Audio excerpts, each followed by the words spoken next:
210 Aquatics, Part 3, Moving a Balanced Tank. It's also kind of a escaping video too. It's turned into a little bit, obviously. So I hope you guys don't mind me showing you a little bit of my escaping evolution. Here I am putting in the substrate, the original substrate from the tank once again. All the beneficial bacteria is still in there. And this is important, especially if you're going to have a highly stocked tank. You can't stock a 20 long tank with as many fish that I'm going to put into it brand new. You're just going to have a super high ammonia spike and you're going to lose fish. But I've been doing this for a while, and I'm happy to tell you that today, day 4, no losses. I haven't had to do any water changes and the fish are doing fine.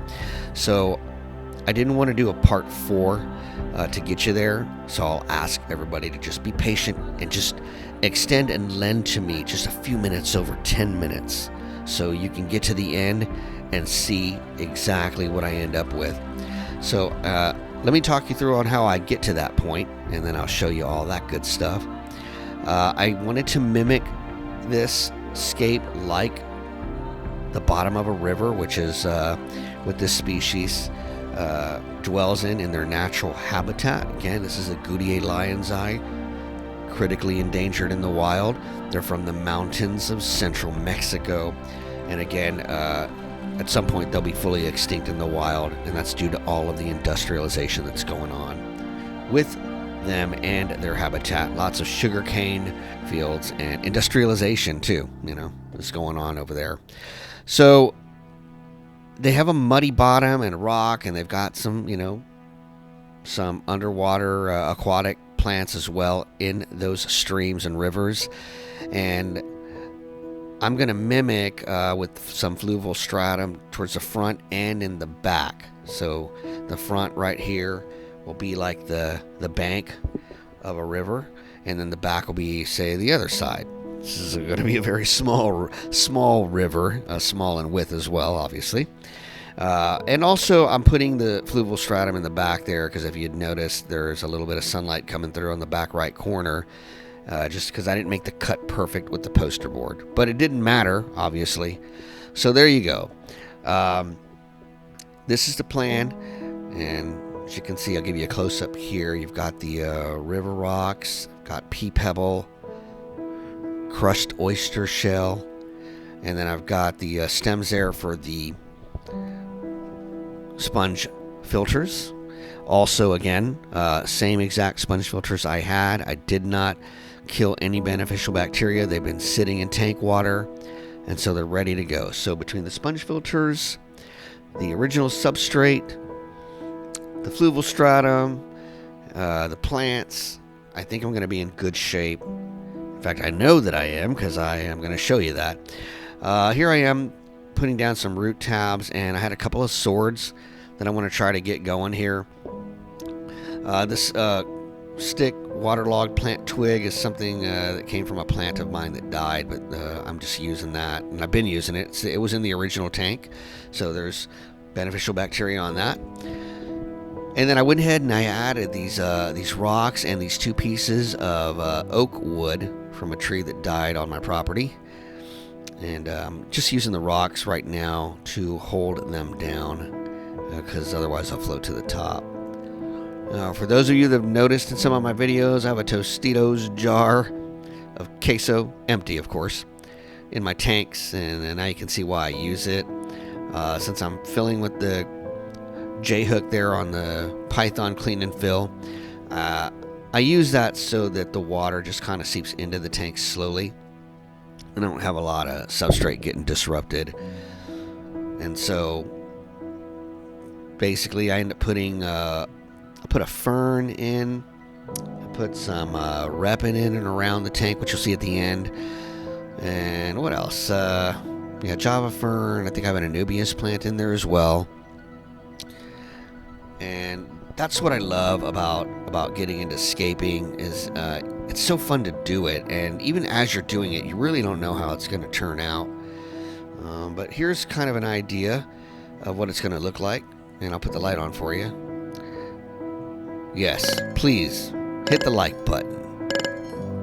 subscribe, push the notification. That way when I do come out with a series, you'll get notified when the next one is coming out. I really appreciate your support, and I do want to talk about that. I just reached 100 subscribers, so thank you, everybody. I appreciate that. Sticking with me through this whole process. It's taken a while just to get to that, and for good reason. It takes work. That little camera you saw was a SJCAM. It's I've got it set to go underwater. I want to bring you a view of that. This is me releasing the fish, netting them back into their tank, and checking it out. And I look at them, and they're very, very curious fish. They're really cool. They're not shy at all. I can tell you right now that if when I was scaping this tank and trying to put some plants that you don't see yet, they got no problem coming anywhere into my arm, up on me, and just pecking me. And sometimes it hurts, actually. It's like, whoa.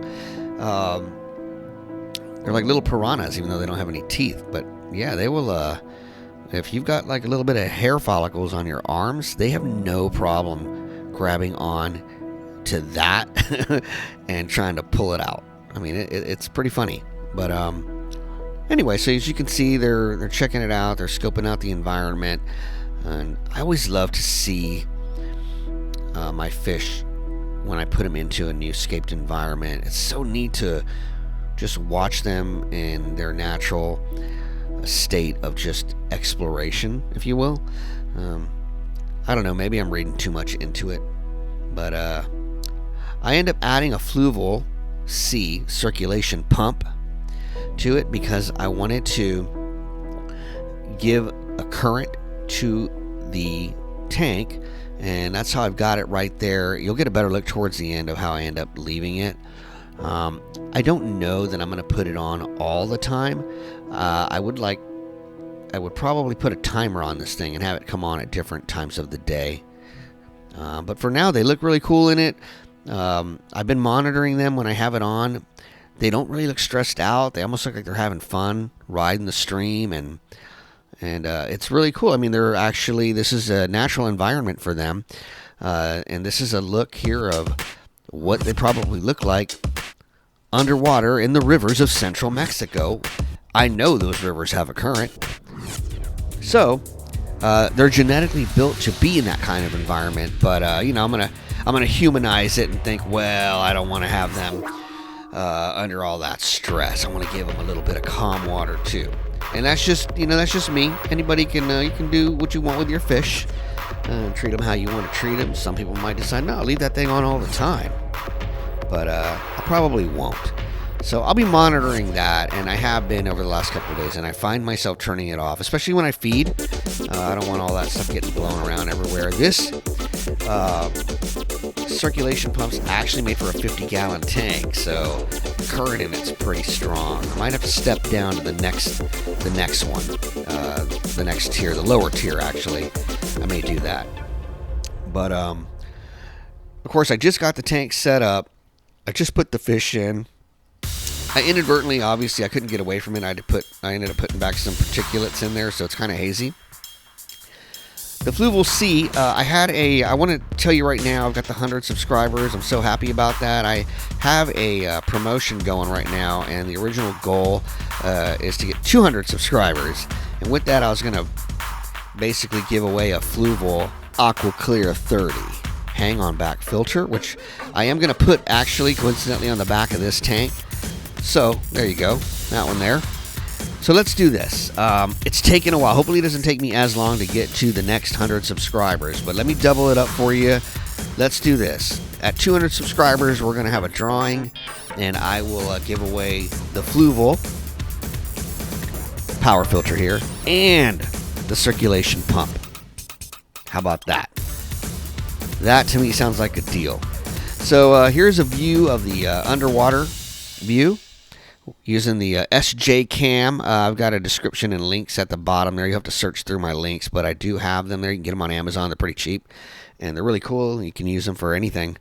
But for me, I just kind of wanted to give you guys a look underwater with the cam and just kind of give you that shot just to, keep it from being so boring, right?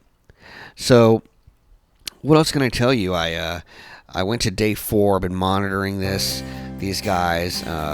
Once I added the hang-on back filter, the water clarity got polished up pretty good, and so I can't wait for you guys to see that as well.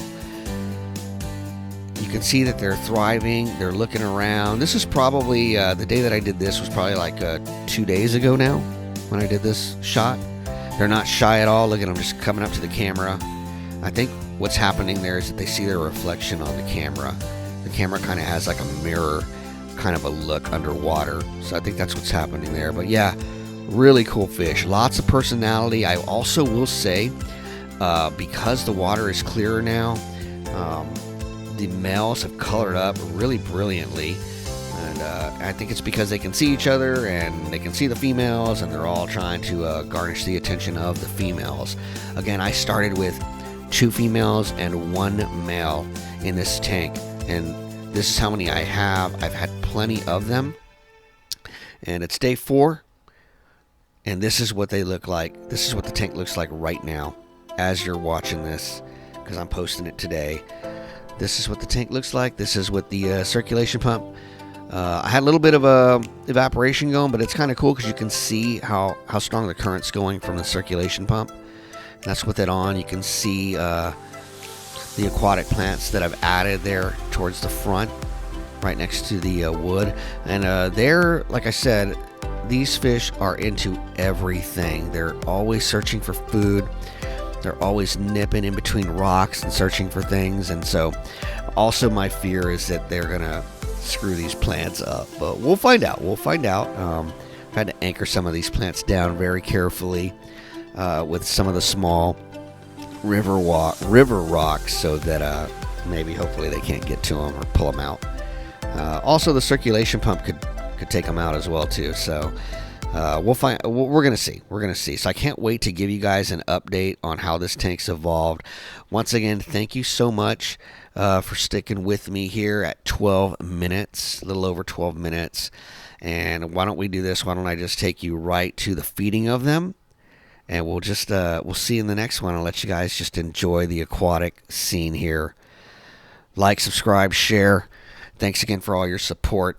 And if you've got to move a balanced tank, keep in mind that you want to move the substrate and you want to keep the beneficial bacteria intact. That's really the secret, guys. You can do that. You're not going to have any losses again. This has been day 4. I haven't even done a water change yet. There's been no ammonia spikes. Everything is good. It doesn't mean you shouldn't keep an eye on it, because I am keeping an eye on mine. I don't want to lose not one of these fish. And I'll let you know how everything goes. You guys be good. Take care. We'll see you in the next one right here, 210 Aquatics. Love life.